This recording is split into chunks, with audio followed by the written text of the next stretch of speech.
खाचरियावास जी जो आए दिन गरीब शोषित पीड़ित तबके के हर उस इंसान की आवाज उठाते हैं जो सक्षम नहीं होता आवाज उठाने के, उनके साथ खड़े होकर के, चाहे वो सड़क से लेकर संसद तक की जो लड़ाई होती है। जो बीजेपी का बीज बोने वाला एक क्षत्रिय है, बीजेपी को पनपाने वाला एक क्षत्रिय है। तो अगर ये क्षत्रियों की पार्टी है, अगर क्षत्रियों ने इसको अपने खून से सींचा है, अगर इसका बीज क्षत्रियों ने बोया है, तो क्या ये पार्टी हमें ही दबाएगी? क्या साबित करवाना चाहते हैं सरकारें हमसे?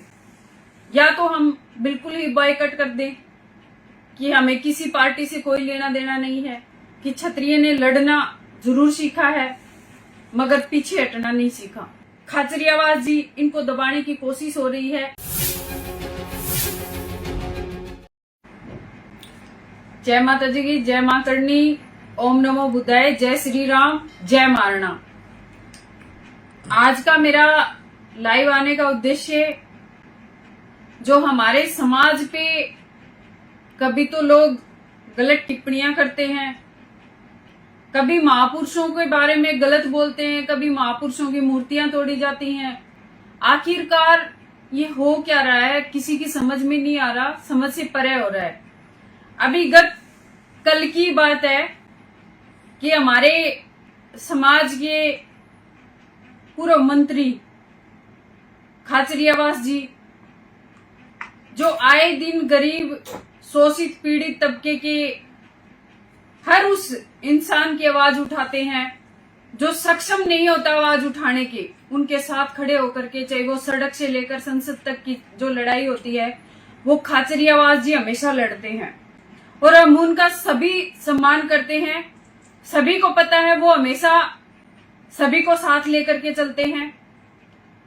आज ये बात ईडी के छापे की नहीं है कि ईडी ने छापा मारा, बात इसकी है कि आखिर क्यों हमें दबाया जा रहा है, आखिर क्यों हमारे साथ ऐसी गलत चीजें हो रही हैं जो हम बर्दाश्त कर भी नहीं सकते और बर्दाश्त करना भी नहीं चाहते। हम चाहते हैं कि सरकार ये जो बेरुख रवैया हमारे साथ अपना रही है, ये रवैया न रखे हमारे लिए, क्योंकि आप सबको पता है कि हमारे राष्ट्रीय अध्यक्ष जी सुखदेव जी गोगामेडी सदैव कहते थे कि जो बीजेपी का बीज बोने वाला एक क्षत्रिय है, बीजेपी को पनपाने वाला एक क्षत्रिय है। तो अगर ये क्षत्रियों की पार्टी है, अगर क्षत्रियों ने इसको अपने खून से सींचा है, अगर इसका बीज क्षत्रियों ने बोया है, तो क्या ये पार्टी हमें ही दबाएगी? क्योंकि हमने तो हमेशा इनका सपोर्ट किया था ना। अगर क्षत्रिय इसको सपोर्ट नहीं करते तो क्या ये वर्चस्व में ये पार्टी कभी आती? मेरे ख्याल से नहीं आती। लेकिन आज अगर हमारे महापुरुषों के बारे में कोई नेता गलत बोल देता है तो न तो उसकी सदस्यता बर्खास्त होती है, ना उसके पास उसके ऊपर कोई भी कानून की शिकंजा कसा जाता है कि उसे कानून के शिकंजे से कसा जाए, या फिर उसके ऊपर मान आने का दावा हो, या फिर कुछ भी हो। सरकार चुप रहती है, नहीं बोलती, और हम अपने आप को आंदोलनों में धकेलते रहते हैं कि यहाँ आंदोलन करते हैं वहां पहुंचो, यहाँ आंदोलन करते हैं वहां पहुंचे।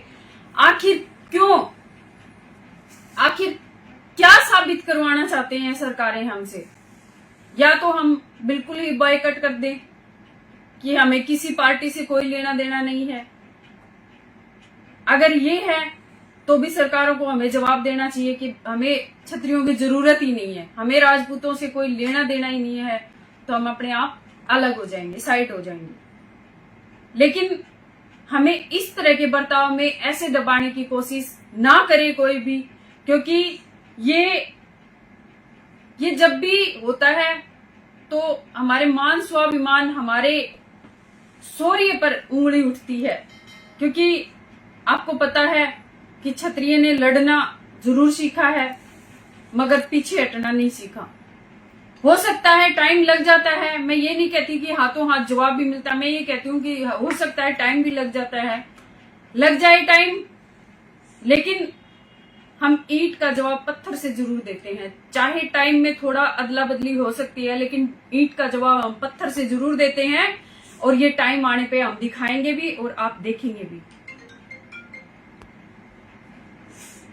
मैं आपको बता दूं कि जब कांग्रेस की सरकार वर्चस्व में थी, जब कांग्रेस की सरकार हमारे राजस्थान में थी, उस समय पे खाचरियावास जी मंत्री रहे हैं, सबको पता है, उन्होंने सबका साथ दिया है। उस वक्त इनके ऊपर अगर ऐसी कोई बात थी, इन्होंने कोई सोने चांदी से अपने ऑफिस को बनाया था या घर को बनाया था ईंटों से, तो क्या इनकम टैक्स की रेड नहीं होनी चाहिए थी? क्या ईडी का छापा सबसे पहले पड़ता है इनकम टैक्स को बिना बताए?